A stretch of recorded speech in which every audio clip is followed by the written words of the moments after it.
Welcome to the Being Known podcast with my friend, Dr. Kurt Thompson. My friend, Pepper Sweeney. We are here to gather. What are we here for? Dear gracious. We gather together to ask the Lord's blessing. Ta ta ta ta ta ta ta ta ta ta ta. We are here to discover and explore what it means to be truly known.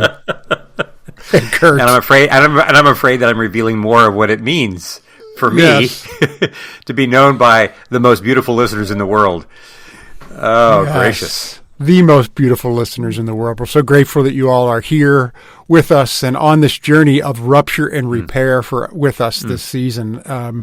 We're hearing from a lot of you, and it sounds like things are moving, and people are really being impacted by this season, and that's wonderful. That's, that's awesome. And, we were talking earlier, and Kurt used a phrase, there's so many opportunities for rupture out there. and if we can start looking at them as opportunities, there's more we want the opportunity before repair. Oh my goodness. If we were like entrepreneurs of repair. Yes. Like we'd have venture capitalists coming out of the woodwork to fund what we want to do. Yeah, unfortunately, I think I'm an entrepreneur of rupture more than I am of repair, but I'm working on it. I am every single day. Oh my gracious! Every single day. So. I'll just say, I had one person who wrote me this past week, who said the episode that dropped on the rupture and repair within CAST, and said they sent it to 30 people. Wow, that they wanted to to know about this episode. So again, to your point, that we're hearing from folks that are finding it to be useful, and I think it is because we so are desperately aware of rupture, and often we're actually maybe not even aware of it.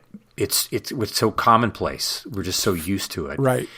That when we're drawing our attention to it, we do see the opportunity. And this is as we are right now, we're recording on Good Friday, and this is what this day is about. This day is about the ultimate move, God's ultimate move to repairing rupture. Yes, and it's a great segue, because today's episode is on forgiveness and repair. And I know you wanted to start with something straight from Matthew. Right. So in Matthew chapter 18, there is, there's this well-known parable that begins with Jesus having a conversation with Peter, and Peter says, "Should I only forgive someone 7 times?" Now, this number 7 in the Hebrew lexicon was a number of completion.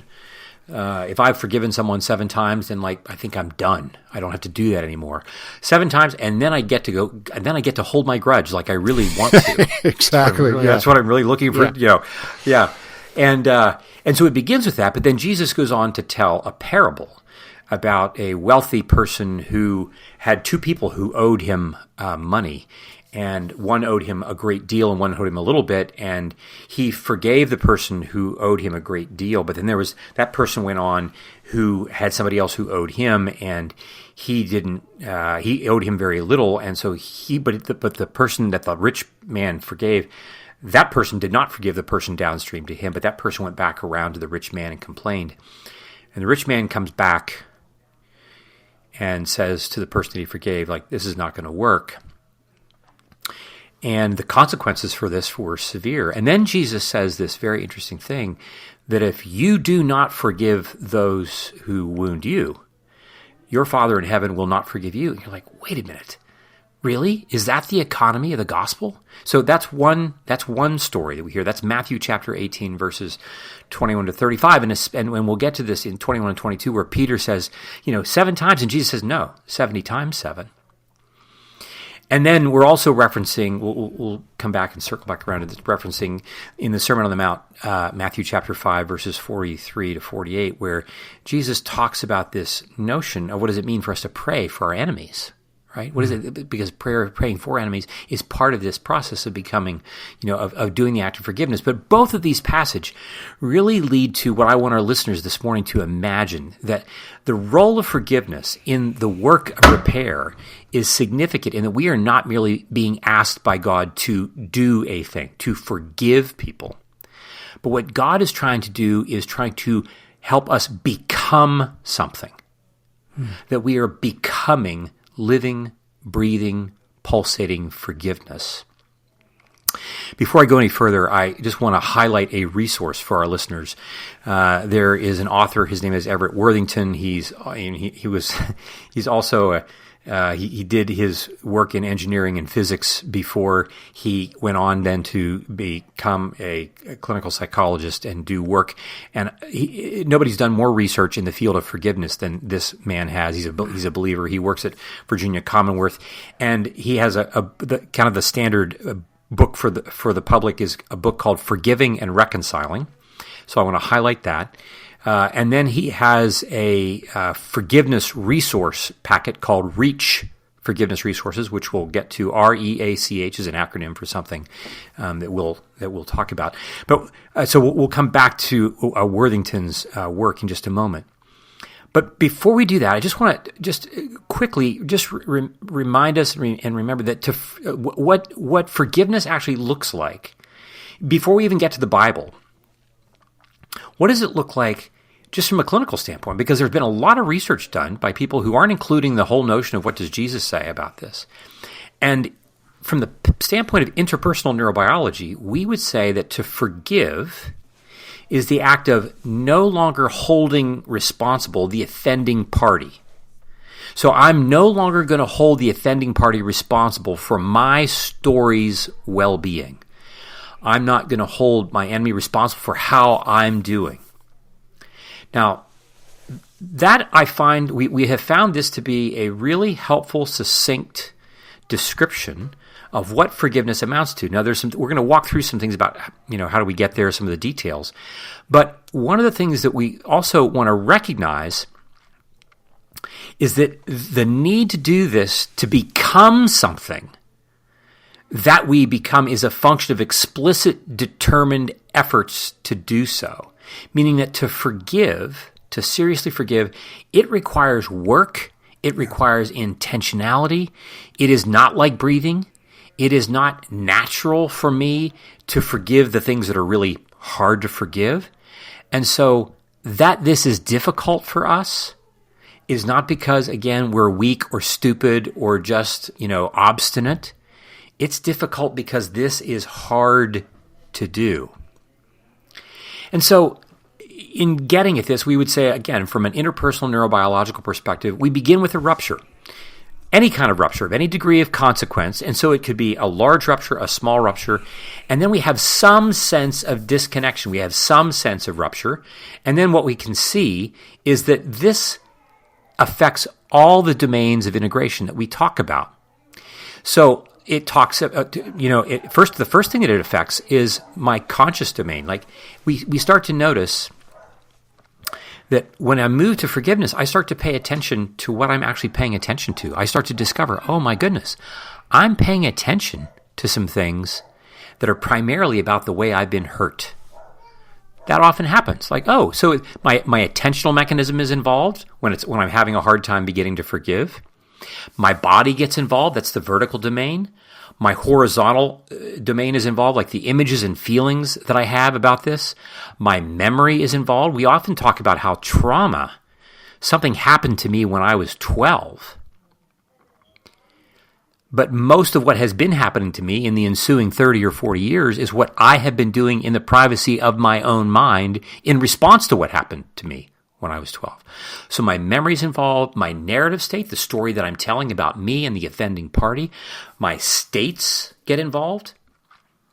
Before we started recording today, I was mentioning to you that, my wife is in the middle of an experience in which she's having to revisit some old things for her, and she noticed, like, oh my gosh, I'm in the middle of this situation in which it feels like I'm 12 years old. Like I can feel it in my body. I feel like I'm a 12-year-old preteen all over again. So these state changes. interpersonally, how we get who the people are that we're involved with. Temporal, like this notion that like, oh, I spend time in my past with all my rage and my this and my that in my mind, or I anticipate a future in which nothing is going to go well with this person, or I'm always going to be angry. All these different domains are involved when it comes to, oh, I'm now going to approach this notion of forgiveness. And it's important to note that the nature and severity of the rupture does not so much change the nature or the steps of forgiveness. So it's like if something really horrendous happened, that somehow the way I forgive is going to be different than if something minor happened. As it turns out, the steps are all the same, but what will be different is how long it takes, and it calls for longer periods of time and greater overall amounts of work as we move through the process. So it's like anything else. If I want to go from bench pressing, 90 pounds to 150 pounds because I only weigh 120 pounds, the steps that I'm going to go through to get to that point is no different than if I weigh 200 pounds and I want to go from benching 150 to benching 275. Yeah. The steps are the same. Yeah. Yeah. The steps are the same. And we sometimes think, oh, no, there's got to be something mysteriously, because the things are so awful that somehow what it means to forgive has got to be like, how am I going to be able to do that? How am I going to be able to do that? And so the first thing we just want to do is to give us a quick overview of what and Worthington is not, Everett Worthington is not the only person who's done research on this, but he's done a lot. And what I want our listeners to do, I just want to invite you. I want to introduce you to his work, whether it's his work or somebody else's work. The point is, we want to resource our listeners with the awareness that there are things that are out there that can help us do this. Because, like all things in the kingdom of God, and like all things with a flourishing mind, as it turns out, Pep, if I'm going to forgive those people who are on that list that I've had to make, I won't be able to do that by myself. I need you to help me forgive them. Yeah. I need to know the presence of Pepper and Amy standing in the room when I'm imagining having the conversation with them, when I'm praying for them. And I feel your and her hand on my shoulders. And say like, yeah, let's do this together. And it's reminding me of it's Luke 24 where Jesus says from the cross, Father, forgive them. We are going to do this together. I'm not singularly doing this all by myself. We are doing this together. And so again, it is an invitation to our listeners that when it comes to this work of forgiveness, yes, there are certain things for which you are the agent, like you have to do the forgiving, but I want us to know that we are never intended even to do that by ourselves. And so with that, we'll just walk through this research work from Worthington. It's an acronym. We're going to walk through it pretty quickly because you can go to the website, you can find his name, and you can go to the website and you can read the book. Lots of opportunity for that, doing this work. It's called Reach Forgiveness. To reach forgiveness, of course, and there is this acronym, and REACH. And the first thing that we would say is the R stands for to recall the hurt. We need to name what has actually happened. And what's important is that we exhaust the naming of the hurt.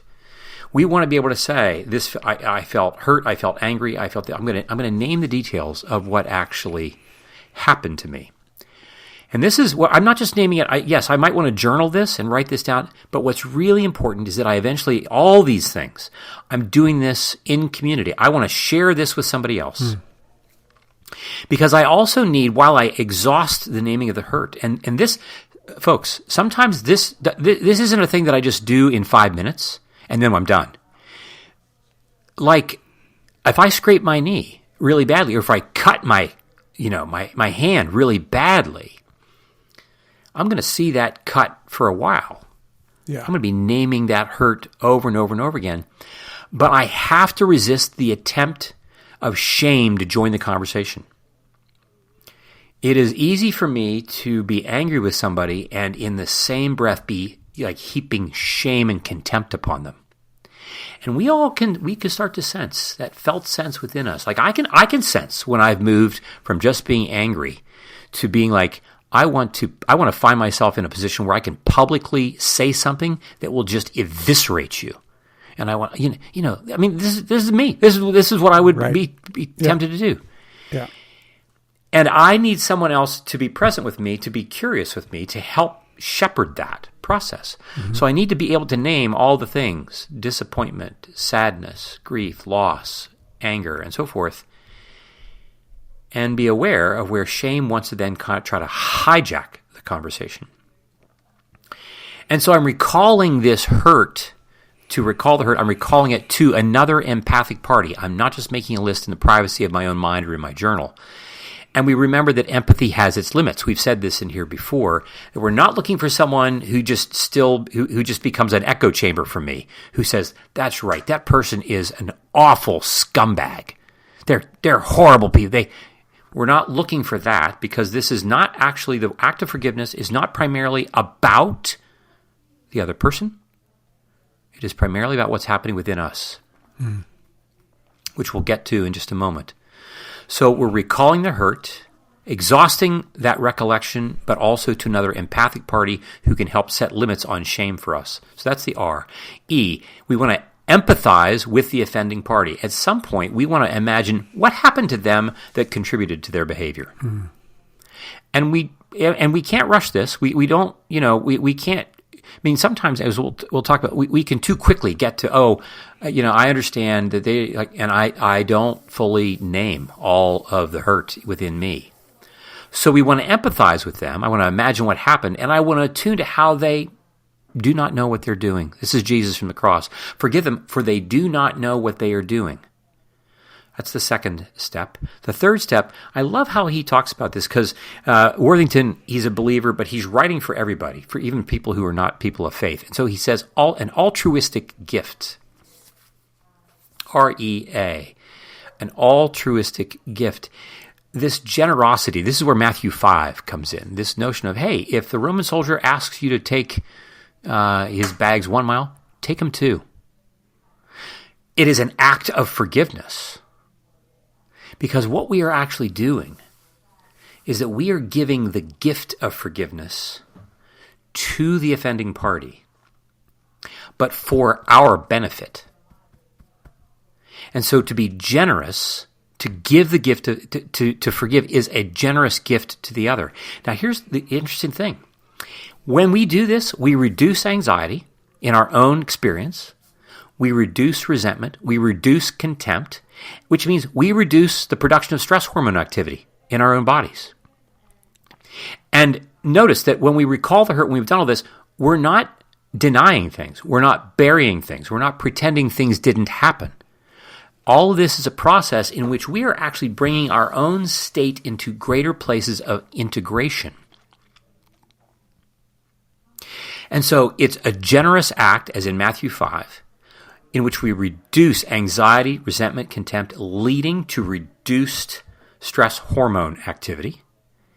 And then we get to the C, REAC, we commit to forgiveness. Now we can sit with our journal and do this, right, on a Monday morning. And then I get up, and by Monday afternoon, I am right back at it. Because evil is not going to rest, and evil does not want forgiveness to happen. And so what we really want to do is to have what we would call embodied engagement with this. That means throughout my day, I'm going to want to remember what I did that morning in my journal. I'm going to want to remember the conversation that I had with you. I am committing, I am practicing forgiveness, because I am becoming, living, breathing, pulsating forgiveness. It's not just a thing I'm doing, it's something I'm becoming. And so we commit in an embodied way, then that leads us to what he would call holding on to, REACH. We hold on to forgiveness. And it is this practice that exploits neuroplastic change, as we've said. Like, we are neuroplastically, the more we practice small acts more and more and more frequently, we lead to durable expansion and integration of the neural network package that we walk around with in our bodies. This durable change of bringing to memory what we've committed to, and practicing the act that leads to durable change. And I'm just reminded of I was in high school and I had this experience. I may have told this story before, where there was a person who we're not in touch with each other now, and we haven't been in for many, many years. But this person was someone who I had long not had an easy relationship with, mostly in my own head, as like a fourth and fifth and sixth grader and so forth, even through high school. And then there was this incident that happened in a youth group that we were both part of that made me really mad.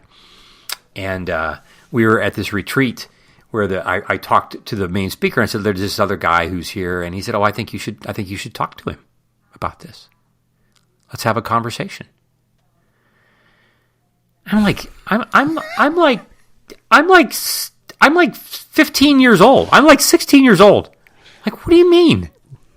Right. Like, what do you mean talk to him? I'm talking to you. Exactly. I'm talking to you, so I don't have to talk to him. Right. Like, you're going to help me. I'm talking to you because I want you to tell me how right I am.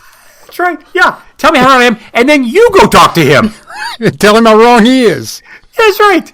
That's right. Like, it's like I'm talking. It turns out I'm talking to Jesus or something. Like, he's right. Like, yeah. And so I was anxious. But I said to my friend, his name is Randy, and I said I'm kind of anxious to have this conversation with you. And there we sat, and I said things, and he was completely open to it. He acknowledged what he'd done. And,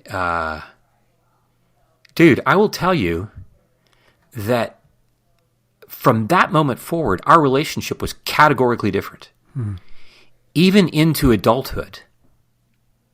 Long after we left high school and didn't have, very frequent contact with each other, I was amazed at what happen. And so this notion that we are practicing this. So I frequently, to this day, bring this experience back to mind, not just about my relationship with Randy, but about what it means, the confidence that it builds for this to become the way you live your life. Yeah. It doesn't mean that it's going to happen every time, but I can tell you, like, I was a different person. Mm-hmm.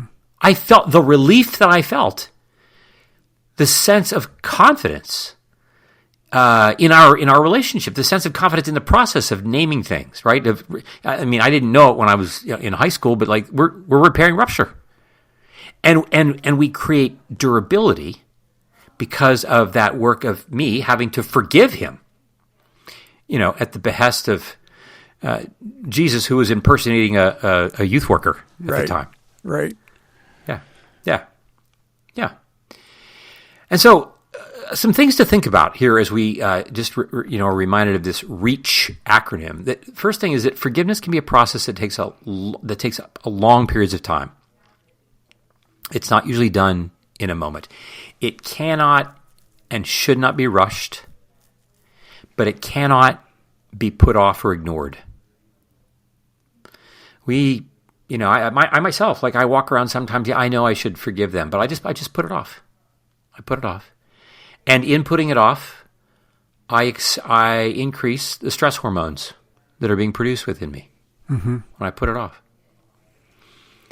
And as we hinted at earlier, sometimes we, too quickly move to forgive. Oh, I'll forgive you. Just because I want to avoid the uncomfortable feeling or the pain of what's actually happened between the two of us. Right. I don't know if that's ever happened to you, where you're like, somebody hurts your feelings and you're like, yeah, no problem. Yeah, and then the thing is that the act of going through the process of, that you just talked about going through the process of forgiving someone, can enrich the relationship, like you were saying with you and Randy on the other side. But I don't know that you get the same. If you just blanketly forgive somebody and you don't even go through any of the process or any of the thoughtful nature of it, it doesn't change anything. And I think oftentimes for me, when I've done that, it'll creep back in again, and I'll have this resentment in there about somebody. And I'm like, oh, I thought I forgave that already. But yeah, I haven't gone through a process on it. So yeah. Totally. Yeah. So I think that whole notion, just to be aware of the temptation to just kind of, it's a flyby that we want to do that and get it over with. It's also true when we're on the receiving end of it. I mean, this happens in my marriage all the time, where I often want others' forgiveness super quickly for the same reason. Yep. I want to avoid the painful emotional experience that is the consequence of my behavior. Yeah. I mean, how often has Phyllis said to me, yes, I forgive you, and it's going to take me a little while. It's going to take me a bit. And so then I say, well, how long exactly is a little while? Could you let me know? Wait, Yeah. Yeah. I hear myself saying, can't we just, let's just move forward. Let's just, can't we just, I mean, we've got tonight. That's right. Let's don't ruin everything. That's right. We still have tonight. We still have tonight. I hope I didn't ruin tonight. Yeah. Oh my gosh! How many tonights have there been that just get scuttled in like 3.2 seconds because of something that comes out of my mouth? All of a sudden, yeah. What? Wait. What? Wait. I didn't. That's not what I do. No. Please no. Can I put that back? Genie, get back in the bottle. Exactly. Oh my goodness. Yeah. Yeah. Whew. Well, as we also said, this is something that is really important for us. I think, as the folks at the Bible Project like to remind us that, Scripture is a meditative text, and it doesn't give up its secrets easily, and it doesn't just spoon feed the reader. And we actually have to mine its gold. And one wouldn't necessarily be aware of this, but when we read the first page of the Bible, that God makes us as his image bearers. But then he's also made us as kind of immature and underdeveloped. This is Adam and Eve. Because he wants us to be personally involved in our growth. Yeah. Right? It's just like a toddler who has to learn to walk on his own eventually. Like, we would love to just carry him around everywhere, but like he's going to have to learn by falling, getting up, and we stand there like, and we're hopeful, but like he's eventually going to have to do the work. And what we don't see on the very first page of the Bible, but that is embedded in that first page, being made in his image, is that God is a God of forgiveness. It is his nature. It is not a thing that God had to think about whether or not he was going to do this, like after Adam and Eve blow it. It's not like, well, what as if like he's now going to have to think about, like, no, like from the get-go. We have always been made to become people who are forgiving. I mean, this is what we do. We are made as people who, as we've said here, we are looking for ruptures to repair. When God comes looking for Adam in Genesis 3, like, he's looking to repair the rupture. Adam's the one who can't, like, he's not comfortable enough with it. But this is who we are, because this is who God is. God's trying, by forgiving others, God is trying to turn us into someone. It's not just primarily for it. So it is first for us. It is first for our listeners. It is first for you to forgive someone else. It is first for you. Yes, it is a gift for the offending party that they may or may not be willing to receive. And to the degree that they do receive it, all parties move toward integration and joy. And to the degree that the offending party does not receive it, only they move toward greater disintegration. But it creates the possibility for the offending party, but is not primarily about or for the offending party. It is primarily for us. Right. It is for us to be relieved of the burden of what it's meant. Yeah.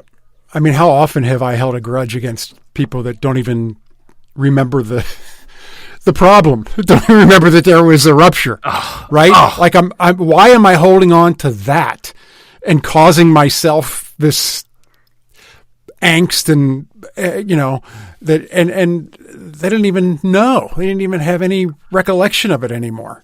And so it's not, they're going on with their life. They're happy, and I'm here stewing. Right.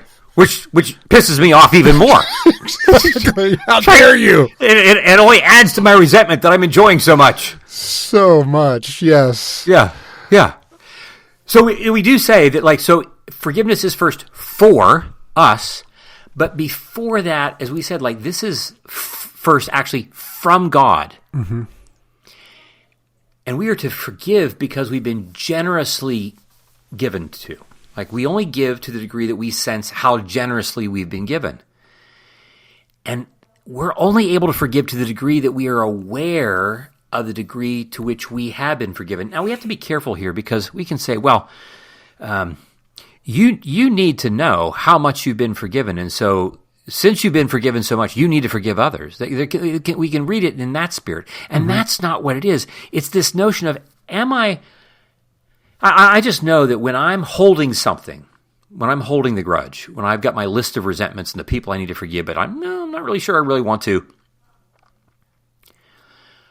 what that represents, what they represent in my mind, are really the parts of me that still feel wounded, that feel hurt, the parts of me that also are therefore in response to that hurt willing to be envious, willing to be deceitful, willing to be, I'm willing to be a thief and take other.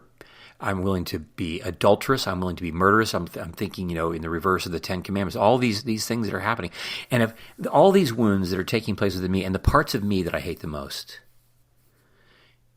it's those parts that are holding the grudge. It's those parts where I have wounded others. Those parts where I have rebelled against God. In the fourth season of The Chosen, there is this interchange between Matthew and Peter that Jesus brokers. That is just masterful. I don't know how many of our listeners watch The Chosen, but it is a masterful example of what we're getting at here in all of this. And so for us to recognize God really wants to generously forgive and to heal the parts of us that have not yet been healed. And so in this way, if we're doing this over time, we recognize that forgiveness is something I am becoming. I am becoming living, breathing forgiveness. So it's not just a thing that I've checked the box. I've a thing that I do, and then I don't have to do it anymore. I want to become a person who's looking for opportunities to forgive. Now, of course, this doesn't sound very fun. But at the end of the day, if we've practiced forgiveness and then we were to ask, how do you feel today now that you've done the work of forgiveness? I would say, I would dare say, we would probably say, I think I feel better. Yeah. I think I'm in a better place. Not because I'm denying things or pretending things didn't happen to me, but because I've actually done the hard, durable work of forgiveness. But then there's also one last thing that's really important for us to name, and that is that forgiveness is not trust. Right. And, we're going to come to the, final elements of this episode, and we really want to highlight this. And we're going to talk in a couple of episodes about this notion of repair work, in which you have people who are unwilling to engage in that. What does that look like? We'll get to that in a couple of episodes. But this is what we mean, that forgiveness is not the same thing as trusting people. I can choose to no longer hold someone responsible for my emotional well-being, and also choose not to trust them any further because of how they have behaved toward me. Yeah. Or I'm not going to put them in a position to have the kind of authority in which they can continue to hurt other people. We talked about what happens in any kind of system, right? Not just the church, but in any system in which people who are in authority continue to behave badly, and where that needs to be bordered, where that needs to be limited. And we're not talking about continuing to be vulnerable. It's not placing your vulnerable self in the care of the offending party. It is only to do that. Trust is that you do that only when you're ready, not before you're ready to do that. And in those situations in which you have your repeated ruptures with someone who's unwilling to repent or to do the work of durable repair, however, forgiveness remains necessary, leading to creative actions of repair as can best be expected. And we're going to get to that in episode, I think it's episode 17 or 18, whichever one, what's coming down the road. And so it is important for us to recognize that to forgive is not the same thing as trusting. We do not have to continue to trust people. We do not have to put ourselves in that path if they are not demonstrating capacity to be trustworthy. But that it is still requisite within us to forgive, again, because it is for us. Right. Because eventually, downstream to us, by forgiving, we create the opportunity, even for the offending party, to, as we might say, come to their senses. Right? Mm-hmm. And our willingness to do the forgiving work is part of God's process in bringing that about, although we don't have a guarantee. What we do have is an awareness of how God is turning us into more and more of who He wants us to be like, which is like Him, which means we become a people of joy. We become a people of delight. We become a people of, oh, I love my life because I'm not walking around holding these things toward other people that are unhelpful for me. And people can sense it's not just that, like if I don't forgive someone, if I'm holding these things, like it's going to affect the way I interact with all kinds of people. Yeah, there's a ripple effect to it, right? Because it becomes it starts to become who you are. You know, if you have this bitterness or resentfulness inside you based on these things, then you can't. That's going to seep out everywhere. I love this idea that you have of becoming living, breathing forgiveness.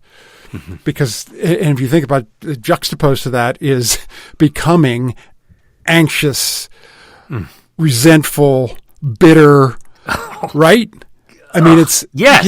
And so that's everywhere. You walk into the room, like, or you pull into a parking lot. All right, what is that? Oh, Pepper just got here, right? I mean, it's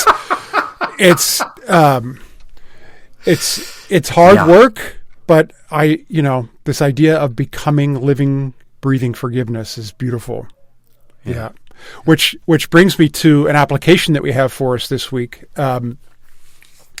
So this week, we'd love for you to just take a moment and think about someone that you might be ready to forgive. Maybe it's a few people, could just be one to start with. Either way, we want you to start right where you are. And if a list feels like too much, just, like I say, pick out the one name and then gently walk through Dr. Everett Worthington's 5 steps of forgiveness. As Kurt said, we want you to go slow here. There's no need to rush this work. And like we often say, we don't want you to do this alone. We want you to share what you're processing with a trusted friend, someone who can hold space for you and maybe even walk alongside you as you do the brave, sacred work of becoming living, breathing forgiveness. Yeah. Yeah. Yeah. Yeah. It's just, it's a beautiful goal to have, and these are great steps to take in order to get there. I don't want to be the alternative. I don't want to be walking around as that other thing. Yeah. So yeah. And I think just the last thing, just to reinforce, I think we we live in a world in which it's very easy for us to. There's all kinds of categories in which we find ourselves living as if it's a binary world. I either am angry at this person or I forgive this person. or I'm angry at this person, or I forgive this person. And like we even then can think of forgiveness as this thing that it's like, again, a thing that I do and that is right in this time, and then it's done. And I want to say just the very act of entering into Worthington's process, the very act of naming what you're angry about, what you're hurt about, you are already becoming forgiveness. It's not like, oh no, not yet. You're not done. You haven't actually forgiven. It is always this sense of like, who am I becoming, moment by moment by moment? And so walking through these steps, as you've just invited people to do, Pep, is a way for us to know that, like, no, we are becoming more forgiving today than I was yesterday, and I hope to be more of that tomorrow than I am today. Yeah, beautiful. Thank you, Kurt. This has been a good one. All right. Yeah, right on. For those of you who are watching on YouTube, stick around because I'm thinking about letting Amy back in the room. Wait. Let's think. Okay. All right, let's do it.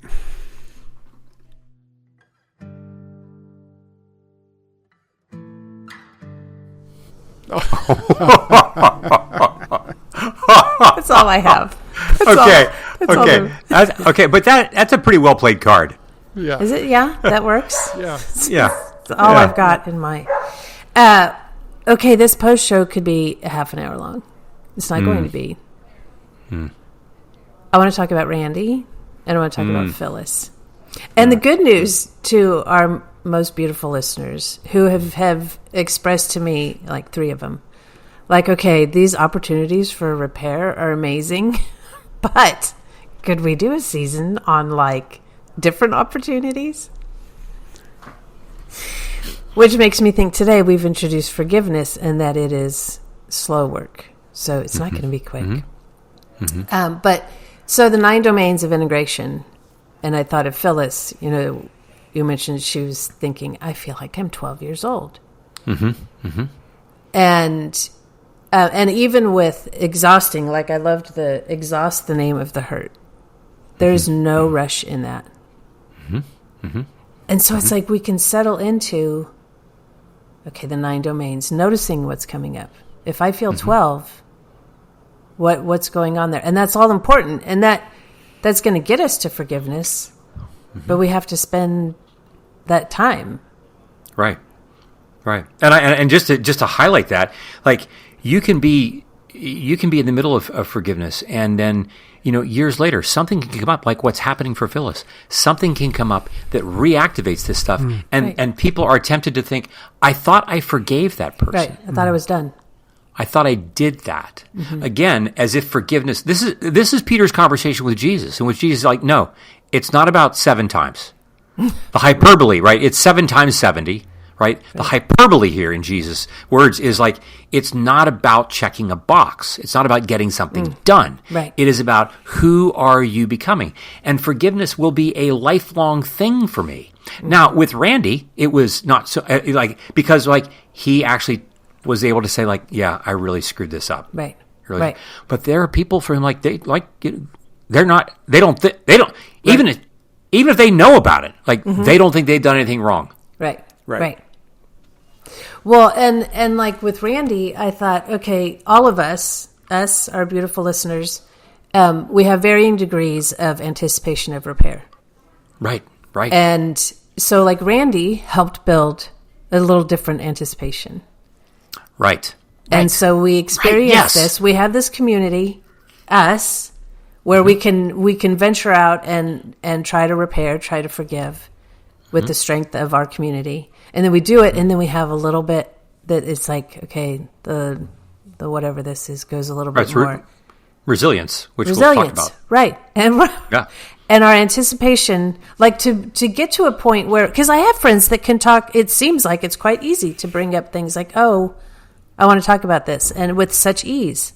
I'm like, because they anticipate that there will be repair or there will be forgiveness. And it's like, okay, what am I anticipating? And we build that. Yeah. Well, and I think about some of our friends. I think about in the episode when we talked about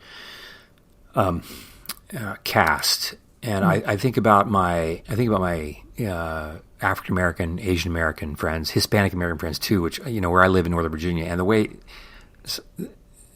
that we treat people is just like it's beyond the pale. And my African American friends, like it's not just like what happened to me, right? It's what happened to us, and it's what happened to us over the last 400 years. Right. There's so much inertia. So the whole notion of like, well, who do I forgive? Am I going to forgive the people in Britain and Portugal and Spain who were all part of the slave traders? Or like, right. Like where are the names? Like the thickness of the thing I have to forgive. Like its depth, its breadth. Like it is a long term, which is why, as we would say, not just forgiveness, but repentance on a social scale, right? Repentance as right. myself as part of this that want to like move to be present to. Right. And so for some, and we some of us like we're we as individuals have had like parents and grandparents and great grandparents who have been products of alcoholism and trauma and so forth. So we have these toxic family systems that, like, when I'm just not forgiving my dad, I'm forgiving my grandfather, right, and my grandfather's mother, and right. So again, it's highlighting that Jesus is trying to turn me into somebody. He's not just trying to get me to do something. Right. But I love that, Amy, that notion of like, in community, when we are repairing ruptures in community, it gives us more, a greater sense of like, I've got more ballast that I can now try this out with somebody else. It's going to feel even more risky. And you try it out with somebody else, it's even more so. Yeah. Right. Other stuff, Amy?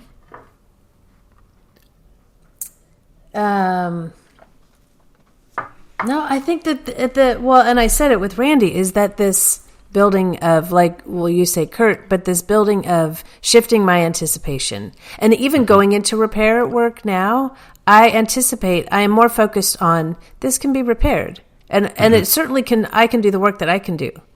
And so it eliminates my angst about it is less and anticipation of the work as a fabulous thing is more, which is fabulous.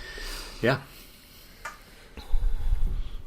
I really, when you talked about Worthington's 5 steps and the recalling of the hurt, is such an important step and such an important part of the process that, even, and then taking that, to someone, doing that and, so that you're not alone in it. So often I can just, hear as I'm, recalling the hurt to my wife about something that happened with someone else. And, I'm like, I'm going to call them right now. And she'll be like, wait. Think you need to take a little bit of the edge off before you talk to anybody right now? Keep exhausting it with me. And so it is. So and so if you don't do that, if you're recalling the hurt and you've got anger and all these things that are mixed up in there, and you go right to the person, it's not going to help the forgiveness. Shame, right? Yeah. That's the shame. Because that's what I want to do.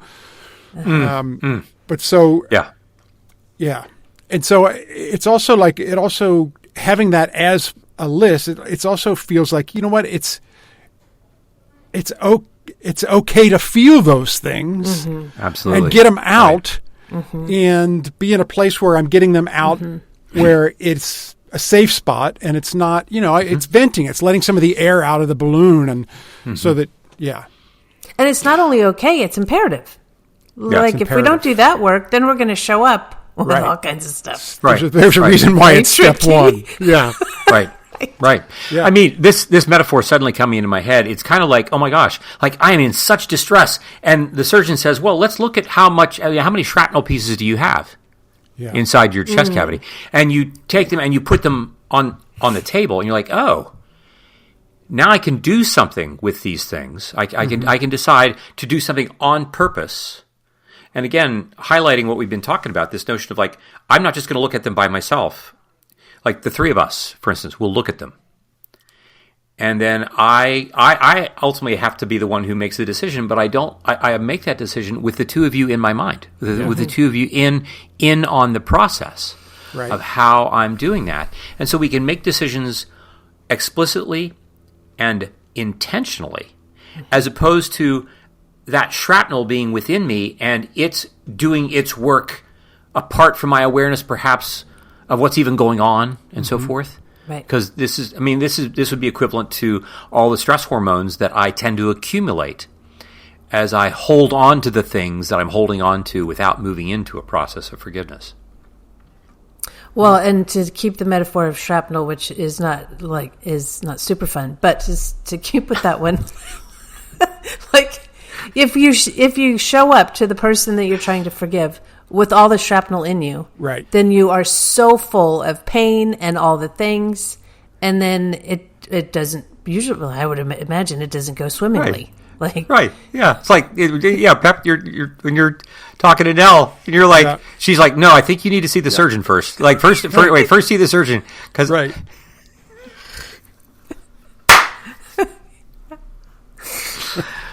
oh my gracious, I so get that. I so get that. I mean, how many times have we talk about, like, you write an email. You don't put the address in where you want to send it. You write it. Yes. Yeah. Don't put the address in. Don't put the address. Right. Don't put the address in. You write it. Right. And then you might say, "Oh, I'm going to send this to Pepper and Amy first. I'm going to send this to them, and then they can see it." Mm-hmm. And then if I'm more connected to you, I'm less alone with this, and then I can I erase it or whatever, get rid, and then I can say, okay, now how do I really want? What's the next step? How do I want to move into the next step eventually? Yeah. It's beautiful. All right, guys. Listen, I want you both to know that I forgive you.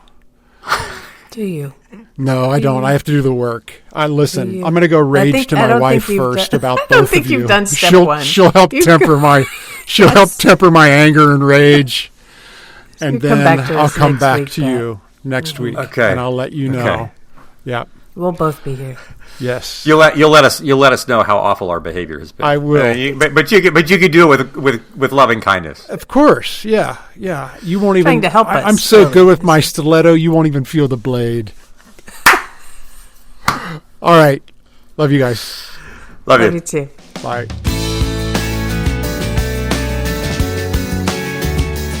This podcast is produced by Kurt Thompson, Pepper Sweeney, and myself, Amy Chella. Audio production and editing is by Keaton Simons. Video production and editing is done by Mark Gould. If you'd like to connect with us, you can find us on social media at BeingKnownPod. If you like this podcast, tell a friend. If you love this podcast, tell everyone you know. And please like, rate, and review wherever you listen. Be well, be known.